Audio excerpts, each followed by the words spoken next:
Okay, so let's first talk about RADIUS, what it is, how it allows users or systems to authenticate to it. We'll talk about some of the drawbacks, some of the benefits, and so forth.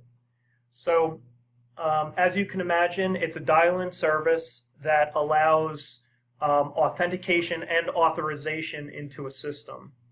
So, let's clear up something real quick. So when we authenticate to a system, what are we doing? We're actually verifying that we are who we say we are, right? So what's the difference here between this authentication piece and this authorization piece? What is authorization and what does it mean in terms of somebody's access to a system? What's that? Okay, so they're probably on some sort of access control that says, you know what, for this particular thing, or for this particular access, Jacob has access to these 5 databases. There's 10 in the entire system, but he only has access to these 5 because maybe he's a low-level systems analyst and he only has access to those. The higher-level system admins would then have access to maybe all 10. Okay, and so that's what authorization does. It allows you to figure out what level of access that you have into the system. Okay. What's nice about this, it's decentralized authorization. Okay, so if you're at different locations, you have the ability to be able to do that authorization over different locales.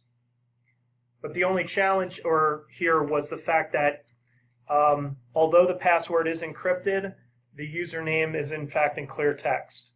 Okay. So if somebody is able to sit in there and listen to your traffic and identify at least the username, then they could attempt probably a brute force attack or what I like to call as a, an educated guess password attack against your particular username.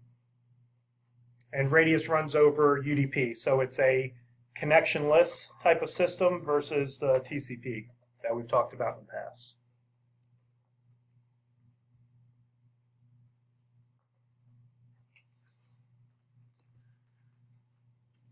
Okay, so now that we've kind of defined and talked a little bit about RADIUS, let's take a look at TACACS. So it's a legacy protocol, so all that means is it's one of the older technologies that's used for authentication.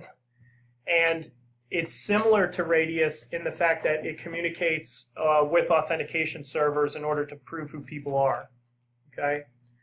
What they wind up doing with that legacy protocol, though, was they started to make some modifications, and extended TACACS actually wind up adding on to it, and it did not just the authentication and authorization piece, but it also did another piece called accountability, because now it was able to confirm like who it was that was on the system, and then if somebody was on the system at any given point in time, you would then you'd have like no way to say that you were not on the system. Okay. And so that was the first time that had the capability to be able to do all of the AAA for that. Okay, so TACACS Plus, it replaced the extended TACACS by accepting multiple credentials. And the nice thing about this is the entire process for the authentication, both username and password, were all encrypted. So this was a better solution than RADIUS. Because both that username and password were protected. And just like extended TACACS, TACACS Plus provides a level of AAA for authentication, authorization, and accountability. What's that? Let's see. No, I think this one is... Let me see. I think in one of my next slides I had that in there. Hold on. Yeah, it's TCP. TACACS Plus. Okay, and all this does here is this is just a slide that I found online that kind of goes through the differences between the two. I think it's a nice reference to have when you're going through, especially when they're asking you questions relative to each of these technologies.